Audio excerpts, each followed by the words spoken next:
الله ربي والإسلام دين. لله رب العالمين، أشهد أن لا إله إلا الله وحده لا شريك له ولي الصالحين، وأشهد أن سيدنا ونبينا محمدا عبده ورسوله الصادق الأمين. اللهم صل وسلم وبارك على سيدنا محمد وعلى آله وصحبه ومن تبعهم بإحسان إلى يوم الدين. سبحانك لا علم لنا إلا ما علمتنا إنك أنت العليم الحكيم.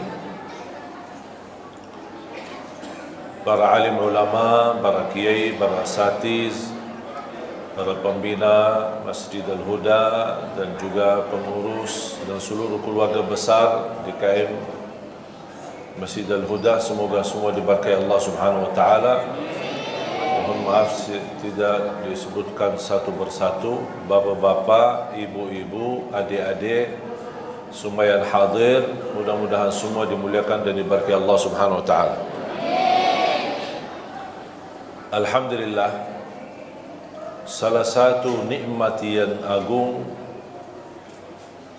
adalah nikmat umur. Tapi umur ini bisa merupakan jalan menuju surga, bisa juga nikmat itu kebalik menjadi bala menuju ke neraka. Kenapa kok bisa nikmat umur bisa juga kebalik menjadi nikmah bala? Tergantung isinya. Karena di hari kiamat Allah tidak akan tanya berapa usiamu, tetapi apa isi usiamu.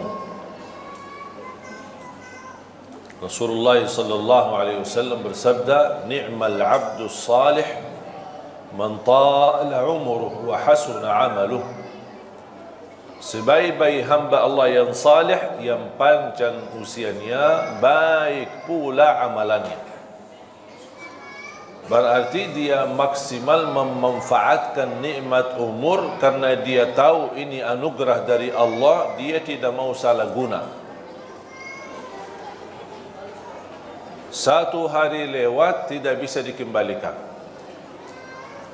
Banyak hal yang kita rugikan tetapi masih bisa kita kembalikan. Saat kita sakit, kita berobat, insya Allah kembali sehat. Kita rugi usaha, kita bisa bangkit dengan usaha lagi, berbisnis lagi, berdagang lagi. Bahkan dalam kehidupan rumah tangga, orang bisa menikah, gagal satu, gagal yang kedua kali, gagal yang ketiga kali. Bisa juga sukses di kawinan yang keempat kalinya. Kita tidak tahu. Tapi maksud saya bisa diatasi persoalannya. Bukan berarti misal kalau kita nikah kemudian gagal, bukan berarti habis kehidupan. Kita masih bisa berkesempatan masing-masing mencari jodoh baru.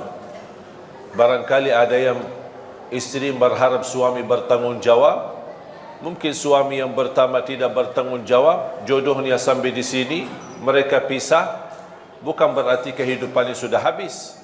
Dia masih bisa berusaha lagi. Intinya, apapun yang kita rugikan, bisa kita usaha untuk dikembalikan menjadi lebih baik.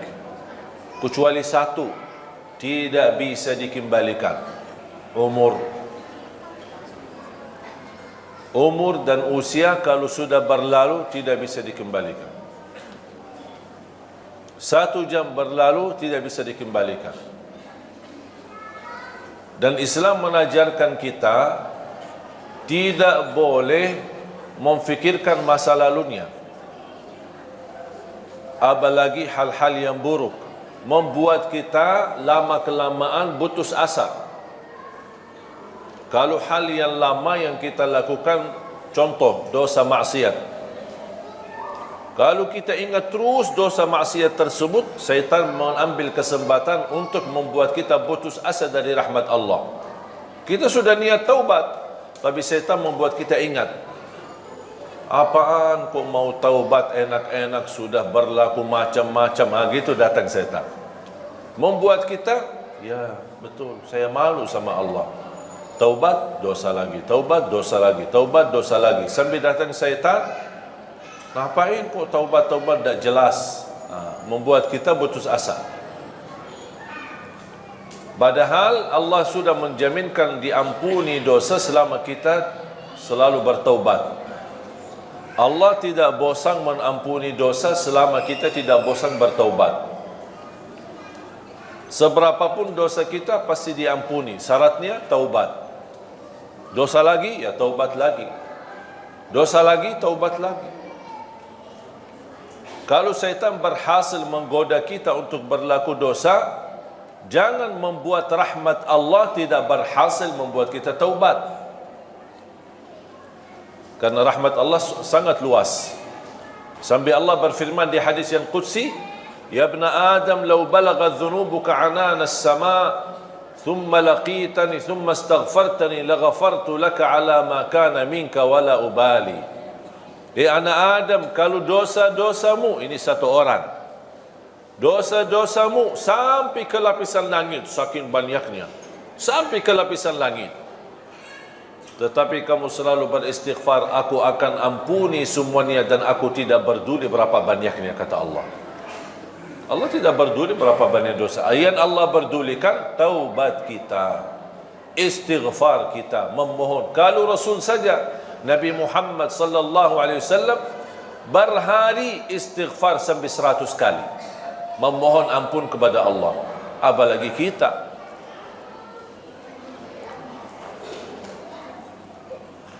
Hal-hal nikmat yang sudah berlalu kita tidak boleh kita lupakan.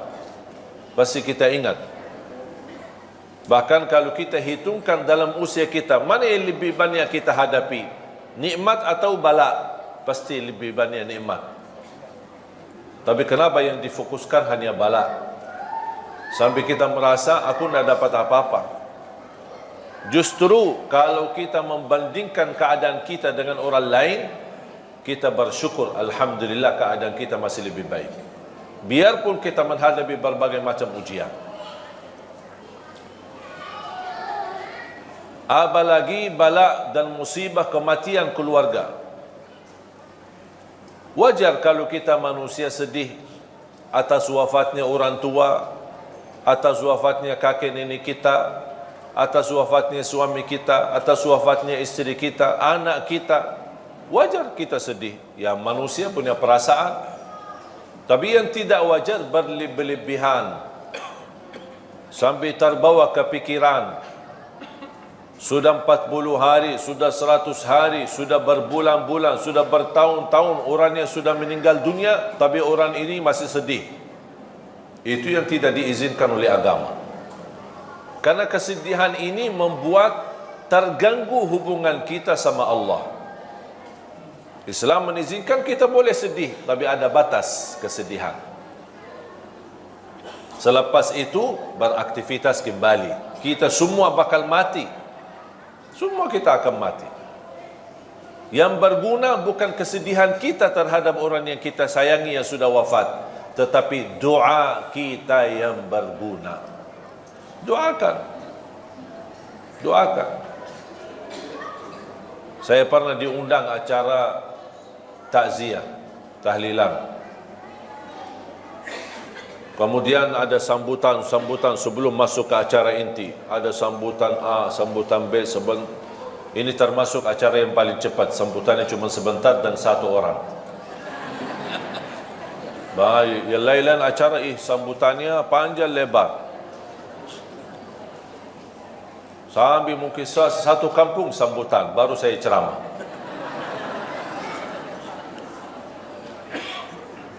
Pas saya diundang tuan rumah, ada seorang anak karena meninggal bapaknya, sambil dibawakan di layar, mereka dari keluarga kaya bawakan layar foto-foto dan video masa-masa lalu. kesenangan mereka, makan bersama, umrah bersama, jalan-jalan bersama, naik kapal bersama, kemana laut, kemana, semua ditayangkan di acara.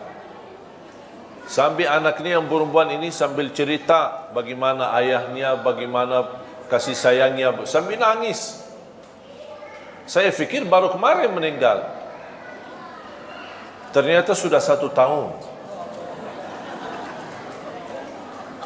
Dan segitu sedihnya, nangisnya. Itu yang namanya berlebih-lebihan. Bukan masalah acaranya, kesedihan itu tidak boleh. Karena bisa menjadi tanda kita tidak menerima takdir Allah. Dan syaitan mengambil kesempatan masuk di situ. Coba, apa salah ayahmu? Sambil dicabut nyawanya. Padahal ayah kamu kan baik. Begitu bisikan syaitan. Membuat kita kefikiran. Padahal kita tahu kematian itu hakul yakin, semua bakal mati.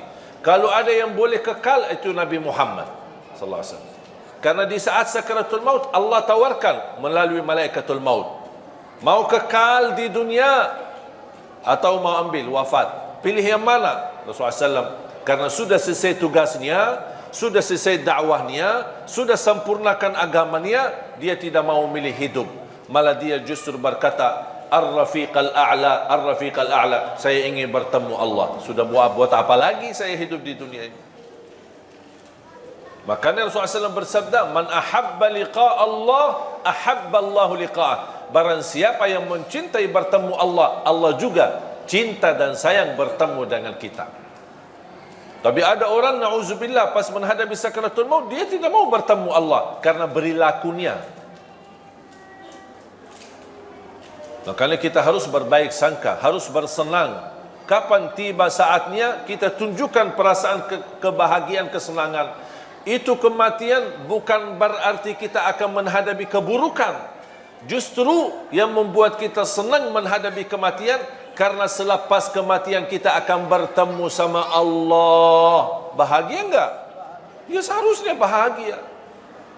Kita disuruh bertemu sama orang terkenal, atau sama orang pejabat besar, atau sama orang presiden. Masa kita tidak senang? Sama Allah aja kita merasa takut. Segala sesuatu yang kita takuti, kita tidak berani menghadapi. Binatang, yang membahayakan apa, atau ada seorang preman yang mengganggu kita dan orang zalim, kita melewati jalannya aja kita tidak berani, takut. Segala sesuatu yang kita takuti pasti akan kita melarikan diri dari apa yang kita takuti. Kecuali satu, kalau kita semakin takut pasti akan semakin dekat. Siapa? Allah. Tak ada orang mukmin yang takut sama Allah tapi dia kabur. Mau kabur ke mana? Mau ke mana lari? Tak ada yang bisa tolong selain Allah. Makanya semakin kita takut, justru semakin kita cinta, semakin kita dekat sama Allah. Bukan takut dihukum, tapi kita merasa ada rasa takut karena belum mampu menyempurnakan hak Allah. Ini yang membuat kita semakin enak, semakin dekat, semakin senang, semakin suka beribadah, semakin suka berzikir. Karena hubungan kita sama Allah tidak boleh terlepas dari 3 hal. Rasa harap, rasa takut, dan di atas ini semua adalah rasa cinta. Jadi bukan yang membuat kita mau beribadah karena kita mengharapkan saja, tapi yang membuat kita terdorong beribadah karena saya cinta. Masalah harapan itu belakangan, tahap yang kedua.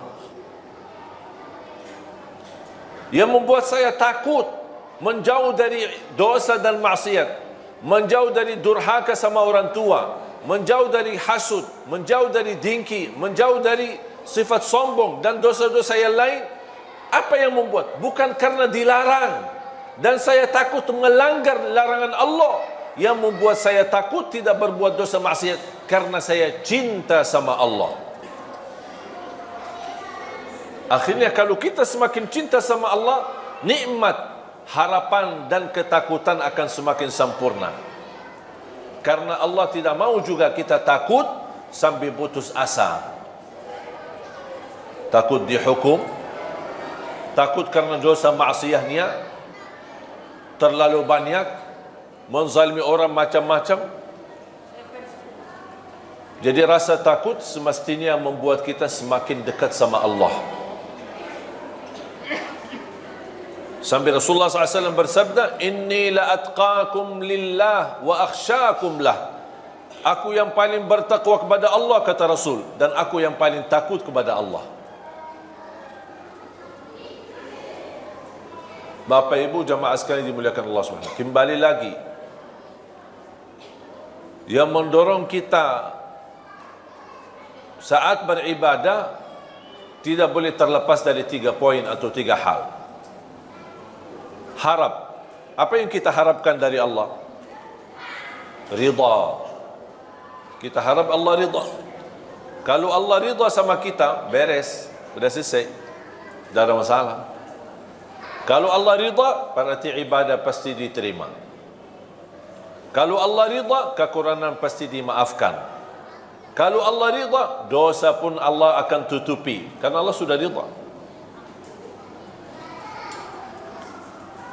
Ada rasa takut, bukan takut dihukum, tetapi kita takut semakin beribadah, tapi ada rasa takut, jangan-jangan Allah tidak mau terima amal ibadah saya.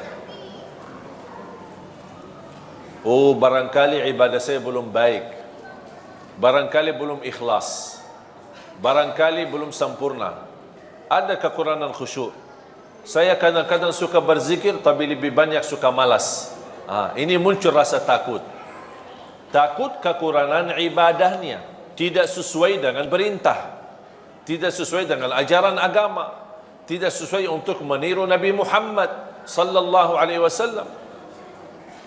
Dan rasa takut itu akan mendorong kita akan semakin lebih baik.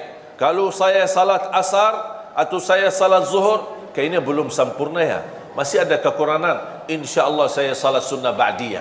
Karena tugas salat sunnah qabliyah ba'diyah menutupi kekurangan salat wajibnya. Belum sempurna sunnah qabliyah ba'diyah, udah saya tambah lagi salat duha, saya tambah lagi sunnah wudu, saya tambah lagi salat tasbih, saya tambah lagi salat hajat. Belum lagi, masih ada kekurangan, saya tambah lagi salat tahajud, walaupun 2 rakaat, tutup witir, tidak harus 8 rakaat, tidak harus 10, tidak harus 20. Boleh enggak saya salat tahajud cuma 2 rakaat? Ya boleh. Witir langsung ditutupi witir. Jadi tahajud itu tidak semestinya jumlah yang banyak. Boleh enggak kita salat malam tapi belum tidur? Ada orang tanya, aku mau salat malam tapi aja sudah jam 1 saya belum tidur. Asik lagi ngobrol sama suaminya, lagi mesra-mesra, senang-senang, atau lagi membahas diskusi soal anak, sampai kelewat waktunya, sampai jam 12, jam 1. Kalau tidur jam 1 takut ketiduran, bangun salat subuh, belum salat tahajud. Boleh enggak saya salat malam sebelum tidur? Ya boleh, daripada sia-sia. Ada orang berkata harus tidur walaupun sebentar. Maksudnya sebentar. Sampai saya pernah baca di salah satu komen, dia bilang wajib tidur sebelum salat malam, walaupun hanya tutup mata sebentar terus buka lagi. Itu bukan namanya tidur. La yukallifullahu nafsan illa wus'aha. Tidak ada ajaran yang membebani kita. Ibu-ibu, bapa-bapa yang sudah biasa tidur dan bangun tahajud, teruskan. Itu lebih baik.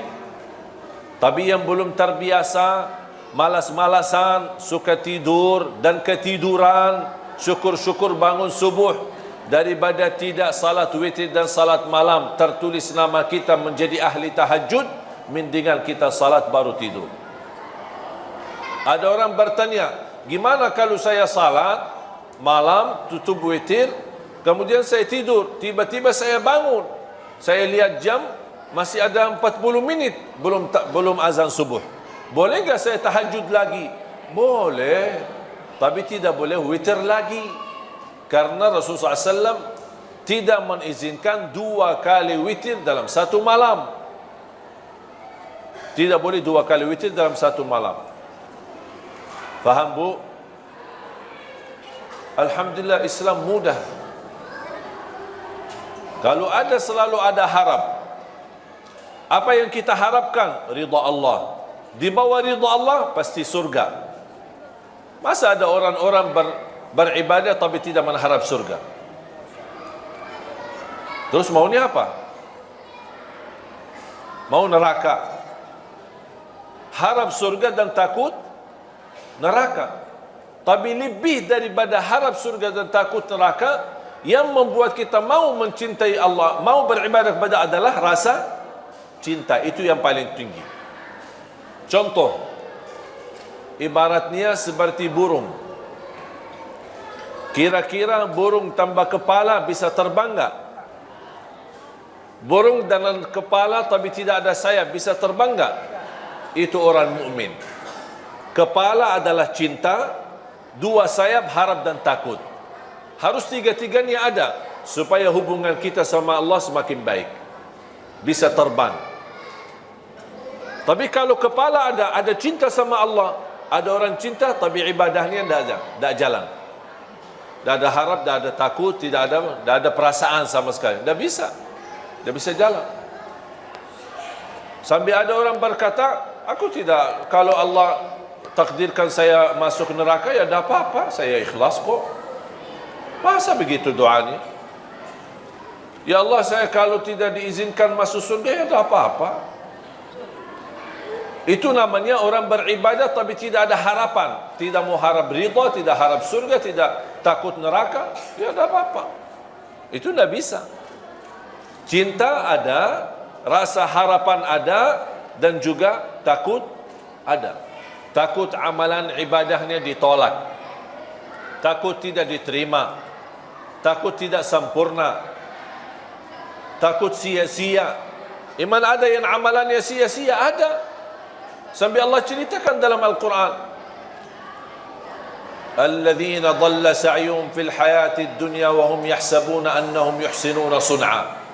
Mereka yang merugi adalah yang datang di hari kiamat. Dia merasa dirinya telah berbuat banyak kebaikan, tapi kenyataannya di hari kiamat merugi semuanya karena mereka tidak ikhlas lillahi ta'ala. Sia-sia. Kalau orang mukmin, dia takut amalannya jadi sia-sia.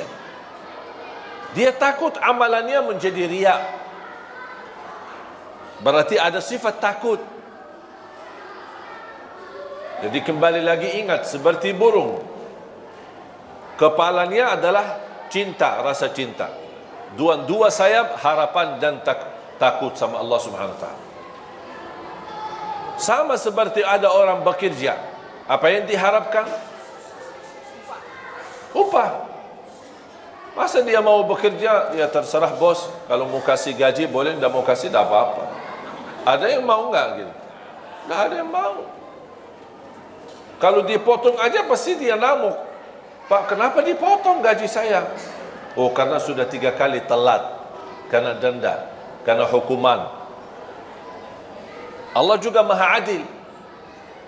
Yang berlaku kita sama manusia berlaku sama Allah Subhanahu wa taala.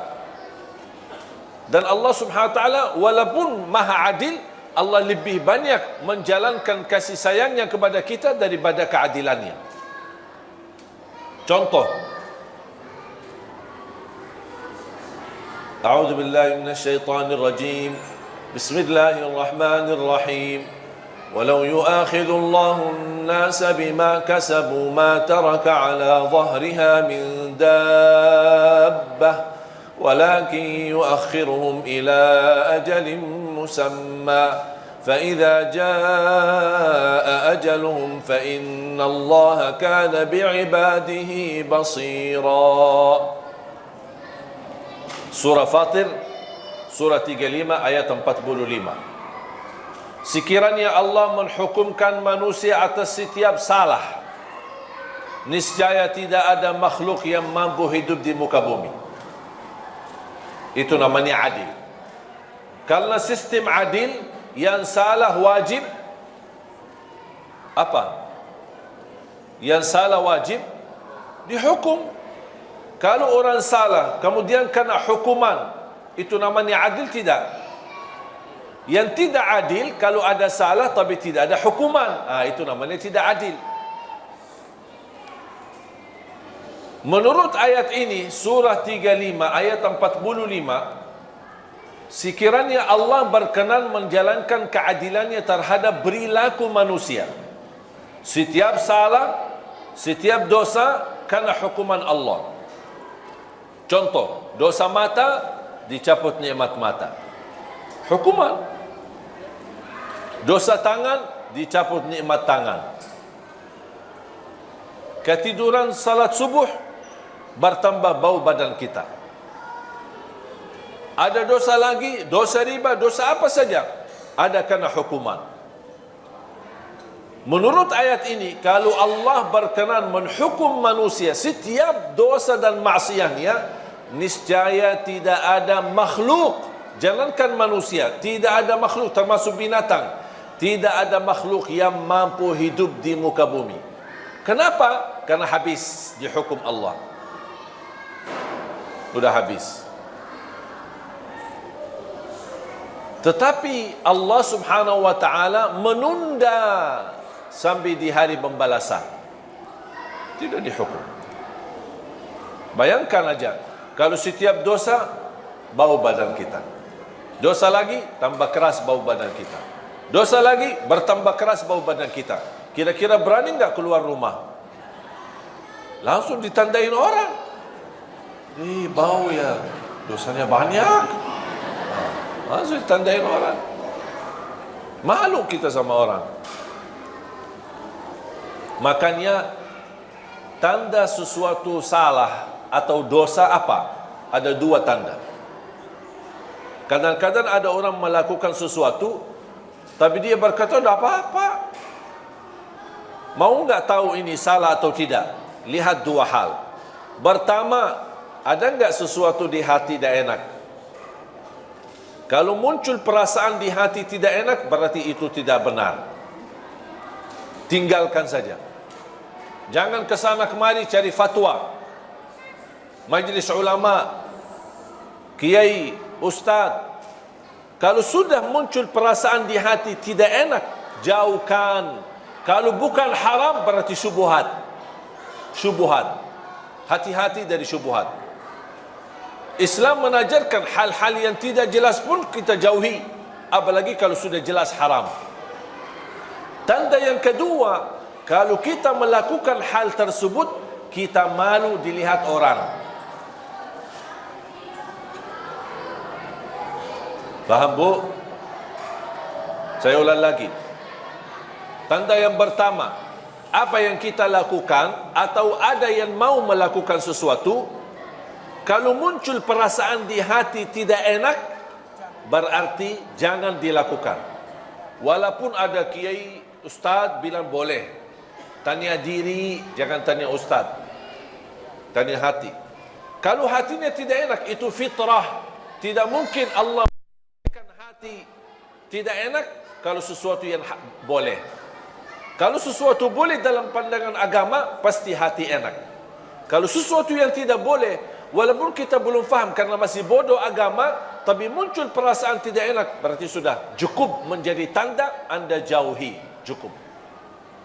Walaupun hal itu tidak haram 100% atau tidak jelas haramnya, kalau muncul perasaan tidak enak, itu tanda kalau tidak haram berarti syubhat. Syubhat artinya belum jelas. Islam menajarkan kalau belum jelas, mendingan tidak usah. Daripada salah. Tanda yang kedua, kalau kita lakukan, muncul perasaan, kalau ayah saya tahu, malu. Berarti tidak benar itu. Kalau guru saya tahu, pasti marah. Berarti tidak benar. Berarti kalau ada tanda malu dilihat sama orang, atau ditahu sama orang, berarti ketahuilah yang kita lakukan itu tidak benar, tidak baik. Sudah faham? Dan ini bukan kata saya, itu kata Rasulullah sallallahu alaihi wasallam. Wal ithmu ma haka fi nafsika wa karihta an yattali'a alaihi nas. Dosa dan keburukan adalah yang jengkel di hati, ada perasaan tidak enak, kayak rasa gatal, kefikiran, di mana ya? Itu sudah Rasul kasih tahu. Berarti Rasul mengajarkan kita, tanya hatimu dulu. Tanya hatimu dulu. Hati yang suci, hati yang fitrah, insya-Allah tidak mungkin terima kemungkaran, tidak mungkin terima kebatilan. Kecuali na'udzubillah kalau hatinya munafik, semuanya halal. Bahkan yang haram jadi halal, boleh. Korupsi dia membolehkan, malah bagi uang korupsi untuk haji. Enak. Dia fikir Allah mau terima. Allah maha baik dan Allah tidak terima selain yang baik. Jangan mencuri orang, curi hartanya terus sedekah. Saya suka anak yatim, tapi diambil curian orang. Nah, Allah tidak bakal terima. Allah terima yang halal. Dari mana dan kemana? Makanya kita ingat, kembali kepada fitrah dan hati kita yang suci. Apapun yang jengkel di hati atau kita malu dilihat dan ditahu sama orang, berarti sudah menjadi tanda cukup buat kita tidak melakukan hal tersebut. Bapak Ibu jamaah sekalian dimuliakan Allah Subhanahu wa taala. Manfaatkan usiamu. Allah sendiri bersumpah dalam Al-Quran, wal 'asr innal insana lafi khusr illa alladhina amanu wa 'amilus salihat wa tawasaw bil haqq wa tawasaw bis sabr. Demi masa, demi waktu, apapun di dalam Al-Quran, kalau Allah berani bersumpah, itu berarti tanda sesuatu kemuliaan di belakang sumpah itu. Ada sesuatu kemuliaan di belakang sumpahan Allah Subhanahu wa taala. Allah ingin menyampaikan kepada kita, demi masa, demi waktu, berarti waktu dan masa itu berharga bagi Allah Subhanahu wa taala. Allah boleh bersumpah dengan apa saja, tapi kita manusia tidak diizinkan bersumpah kepada selain nama Allah. Demi Allah, wallahi, lillahi. Tapi kalau Allah bersumpah banyak, wasyamsi wa duhaha, wal qamari idza talaha, wad duha, wat tini waz zaitun, wal fajr, was samai wat tariq, was samai dzatil buruj. Ini semua namanya sumpah. Dan Allah berhak bersumpah dengan apa saja, termasuk wal asr. Allah bersumpah dengan demi masa, demi waktu.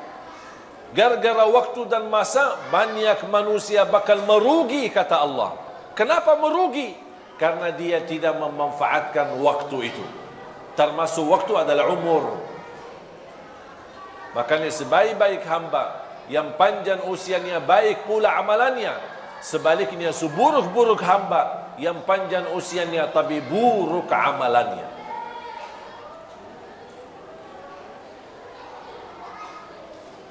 Jangan sampai menjadi orang yang merugi. Masih diberikan apa lagi nikmat sehat. Manfaatkan nikmat sehatmu sebelum kesakitanmu. Jangan kita hanya kenal Allah pas saat sakit. Sudah sakit, tidak akan maksimal. Dulu masih sehat, tapi tidak salat. Pas begitu sakit, tidak bisa berdiri, terpaksa salat duduk. Makanya di dalam keadaan duduk, pasti pahalanya tidak sempurna. Siapa yang diberikan kesempurnaan pahala ketika dia sakit? Kalau dia di masa sehat, tetap masih beribadah. Ketika dia sakit, Allah tidak akan menurani kesempurnaan pahalanya. Karena dia di masa sehat, tetap jaga ibadah. Beda sama yang dikurangi pahalanya Di masa sihat dia tidak beribadah, pasti masa sakit dia ingat sama Allah. Allah tidak akan sempurnakan pahalanya. Makanya Rasulullah SAW mengingatkan, manfaatkan usia kuatmu di saat kuat, masih muda, sebelum kelemahanmu di saat lemah, sudah tidak kuat. Manfaatkan usia mudamu sebelum usia tuamu. Manfaatkan kekayaanmu sebelum kemiskinanmu. Manfaatkan usia kesihatanmu sebelum kesakitanmu. Manfaatkan kehidupanmu sebelum menghadapi kematianmu. Ini Rasul mengajarkan, manfaatkan. Pasti orang yang lagi sihat beda sama orang yang sakit.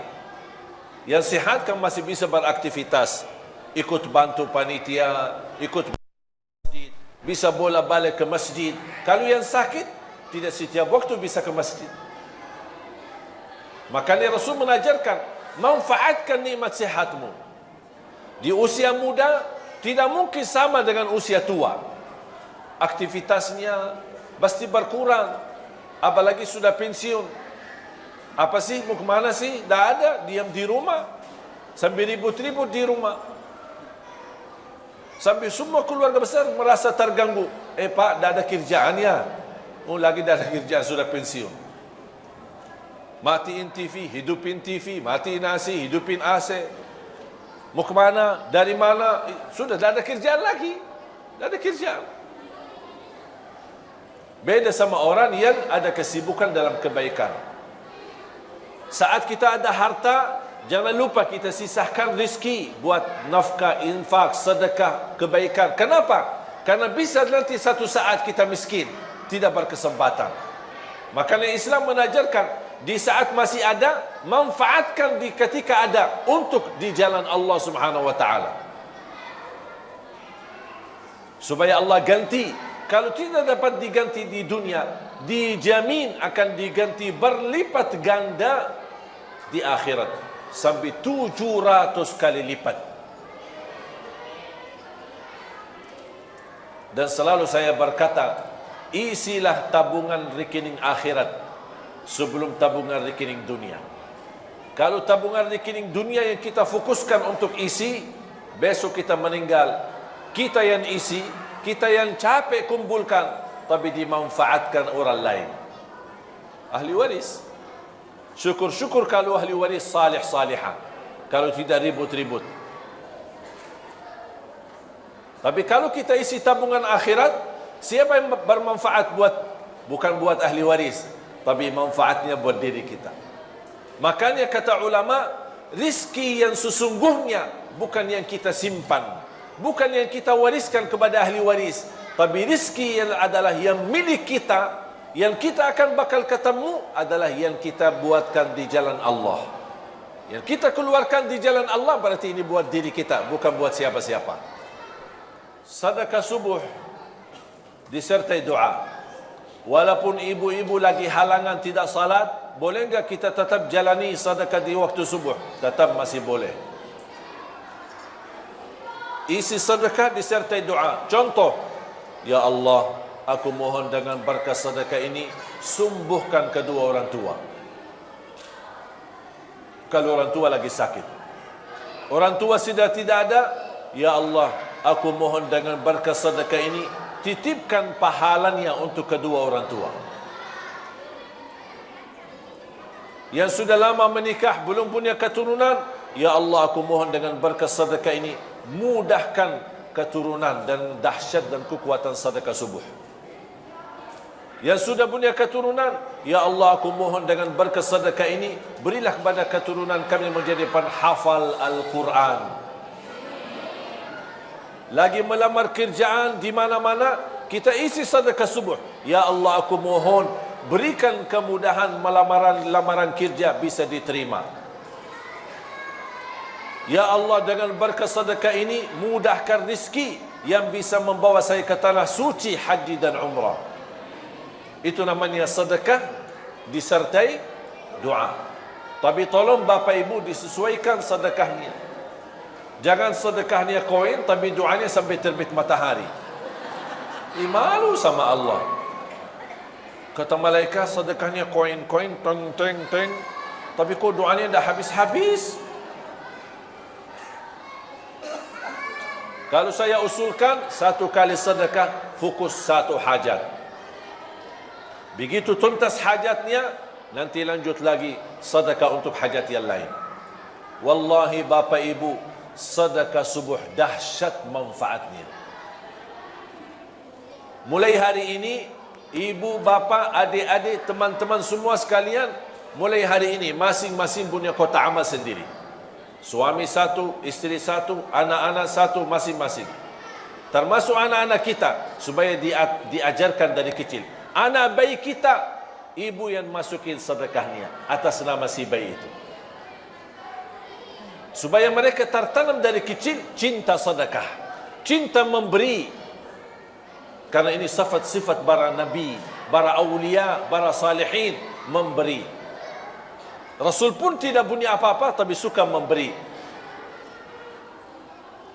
Makanya isi sedekah termasuk anak-anak kita. Ajarin anak-anak untuk bisa berdoa. Lagi menghadapi ujian, isi sedekah subuh. Ya Allah, mudahkan ujian biar saya lulus. Ajarin. Segala hajatnya sekecil apapun, insya Allah diberikan kemudahan oleh Allah Subhanahu Wa Taala. Ajarin anak-anak kita seperti itu. Ketika sudah isi kotak amal atau botol atau kaling, langsung sedekahkan dengan segala isinya. Kalau sudah isi, sudah full, tidak bisa isi lagi, sedekahkan. Dan saya nasihatkan, jangan dicoba buka kotak amal tersebut. Jangan dibuka. Saya khawatir kalau dibuka, rubah fikiran. Lumayan ini. Apalagi ada tagihan bulan ini, ada tagihan sana, tagihan sini. Udah. Karena sifat manusia cinta harta. Cinta harta. Biar orang susah, payah, miskin, tapi cinta tetap harta. Ketika muncul ada pemberian, dia tidak mau. Makanya saya bilang, ketika kotak amal jangan dibuka, tutup mata, serahkan aja. Boleh ke masjid, ke musalla, kepada salah satu pengurus yang kita percaya, atau ke yayasan, ini tolong silahkan bebas digunakan. Sedekah buat tahfizul Quran, bina anak-anak hafiz Quran, apa saja boleh kita sedekahin. Anak yatim, orang miskin, duafa, bisa kita kumpulkan. Sekali lagi, jangan dibuka ya. Setuju? Sudah isi, bismillah, ikhlas lillahi ta'ala. Datang setan, buka aja, lihat aja isinya, biar ibu tahu berapa jumlah sedekahnya. Dah usah terima. Dah, maaf setan, saya tidak mau. Saya tidak mau tahu. Saya lillahi ta'ala, sekecil apapun, seikhlas apapun, sebanyak apapun, lillahi ta'ala. Dan saya sudah mengajarkan diri saya, lebih baik banyak ikhlas daripada sedikit tidak ikhlas. Setuju? Apaan setuju? Banyak ikhlas daripada biasanya apa? Oh, sedikit ikhlas daripada banyak. Oh, itu 2018. Sekarang 2019. Kita masih semua berubah. Semua kata-kata yang dulu kita ganti. Ganti semuanya. Lebih baik banyak ikhlas daripada sedikit tidak ikhlas. Ini selalu kita niatkan. InsyaAllah akan Allah hantarkan rezeki lebih daripada kecukupan, yang bisa berguna buat diri kita, berguna juga buat umat. Yang terakhir, saya ingatkan ada satu hal yang sangat penting. Ya, silakan Pak Guru.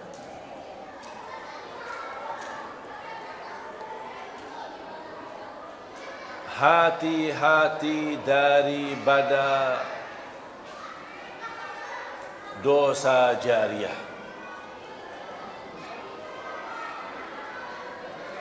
Hati-hati daripada dosa jariah. Biasanya kita tahu sedekah jariah atau amal jariah. Kok ada dosa jariah? Ada. Dan ini dosa jariah muncul saat ini gara-gara HP. Kalau sudah terlanjur kita melihat diisi HP kita atau grup-grup yang menerimkan macam-macam yang baik maupun buruk, atau isinya dosa, atau filem-filem yang tidak baik, sudah terlanjur kita melihatnya, itu sudah dosa buat diri sendiri. Tetapi hati-hati, jangan di-share. Jangan di-share. Rasanya gampang, tinggal masukin ke grup sebelah. Terima dari grup A, dimasukin ke grup B. Tapi kalau sudah masuk ke grup B, akan disebarkan kemana-mana.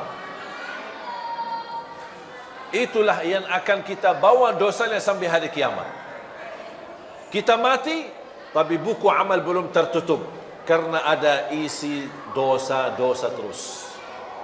Yang kita harap, buku amal terbuka, supaya kebaikan yang terisi, sedekah jariah kita, amal jariah kita, bukan dosa.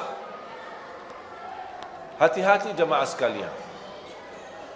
Kalau anda merasa malu menegur kemungkaran, ada orang kirimkan satu video atau satu rekaman atau satu tulisan, tapi kita malu menegur karena itu mungkar, dosa, tapi kita merasa malu. Kalau saya tegur, nanti aku baru belajar 2 hari ku jadi ustaz. Langsung diolah sama orang. Kalau kita malu menegur mereka, mengingkari kemungkaran, sudah terlanjur kita lihat, jangan di-share ke orang lain. Walaupun itu satu orang. Bayangkan kalau satu orang ke satu orang ke satu orang, dari grup ke grup ke grup, bisa menyebarkan banyak. Bisa jutaan orang dalam usia, bahkan dalam habis kematian kita. Itulah yang akan kita tanggung dosanya sampai hari kiamat. Na'udzubillah. Makanya hati-hati. Dan ini bukan kata saya, tapi kata Rasulullah sallallahu alaihi wasallam, "Man sanna fil Islami sunnatan hasanah, falahu ajruha wa ajru man 'amila biha ila yaumil qiyamah." Barang siapa yang menghidupkan sesuatu kebaikan atau share sesuatu kebaikan, dia akan mendapatkan pahalanya. Dan semua yang mengamalkan kebaikan tersebut, dia akan sama juga mengikut dapat pahalanya sampai hari kiamat. Dan barang siapa yang menghidupkan keburukan atau menyebarkan keburukan sampai dia mati, akan keburukan itu masih jalan, akan dia dapat dosanya sampai hari kiamat. Na'udzubillah min zalik. Hati-hati. Makanya HP ini alat mubah. Bisa jadi halal, bisa jadi haram. Tapi dia alat mubah. Maksudnya apa mubah? Tidak ada pahala, tidak ada dosa. Itu mubah. TV, mubah atau haram? Mubah, alat. Semua alat itu namanya mubah. Mic, alat. Semua itu namanya alat. Tergantung gunanya. Salah guna, dosa. Digunakan dengan baik, pahala. Contoh, HP kita, "Assalamualaikum, apa kabar ayah, apa kabar ibu, saya kangen sama kampung, saya belum bisa pulang karena lagi sibuk kerjaan." Itu namanya apa? Silaturrahim. Lewat apa? Lewat alat mubah, Allah berikan pahalanya. Ada orang telefon, caci maki orang, gibah, fitnah, sebarkan fitnah. Tahu nggak ini berita di Salabriti, salah satu ustaz katanya karena ini macam-macam, dia menipu jamaahnya, ini begitu. Sebarkan fitnah. Walaupun itu berita benar, itu termasuk menyebarkan fitnah. Apalagi kalau berita itu tidak benar. Kalau berita benar, tidak boleh kita share, menyebarkan fitnah. Apalagi kalau berita itu hoax, tidak benar. Hati-hati jamaah sekalian. Sekarang semua serba, terima video, apapun isinya, langsung di-share. Bahkan ada satu orang saya pernah perhatikan, dia terima, dia belum lihat, langsung copy share, copy share, copy share. Saya bilang, kamu sudah lihat enggak? Belum. Terus kenapa kamu dah lihat? Belum sempat. Oh, sempat share aja. Tapi kan barangkali ada isinya tak baik. Oh ya, gitu ya. Jangan terlalu gampang. HP ini bahaya. Daripada menjadi kebaikan menuju ridha Allah dan surga, menjadi jembatan menuju surga, jalan-jalan menjadi hambatan untuk menuju surga. Sekarang di mana-mana di masjid-masjid sudah ada gambar, tulisan, mohon jamaah yang membawa HP, mohon nonaktifkan. Betul tak? Kalau ada orang buta huruf dah bisa baca, ada gambar HP X supaya bapa ini lihat. Oh, barangkali bapa itu buta, tak bisa lihat, buta. Imam, stau, i'tadilu, luruskan saf, rapatkan saf, mohon jamaah yang membawa HP nonaktifkan. Betul kan? Tulisan ada, gambar ada, imam pun mengumumkan. Allah, masih bunyi, masih bunyi. Terus maunya apa? Setiap orang masuk masjid diberikan surat masing-masing, tanda tangan berjanjian untuk masuk ke masjid ini, mohon nonaktifkan. Biar datang-datang baru silahkan masuk. Maunya seperti itu. Yang lebih parah lagi, kalau anggaplah manusia, mohon maaf, Ustaz, jangan berlebih-lebihan. Kadang kita kan manusia, suka lupa. Kadang-kadang walaupun imam sudah mengumumkan, tapi kadang-kadang kefikiran, tidak sadar, saya lagi menghadapi masalah. Ya, saya maafkan. Kita lupa, kefikiran, apapun alasannya. Sudah terlanjur, Allahu Akbar, sudah terlanjur mulai salatnya, lupa nonaktifkan HP-nya atau di silent. Kemudian kita pas begitu salat, ada bunyi HP kita. Kenapa tidak gerakkan tangannya untuk dimatikan HP-nya? Saya pernah salat di salah satu masjid tarawih. Ada sebelah saya orang, imamnya lagi nikmat bacaannya, enak, terharu sekali bacaannya. Di sebelah saya ada orang bunyi HP-nya, lagu India lagi.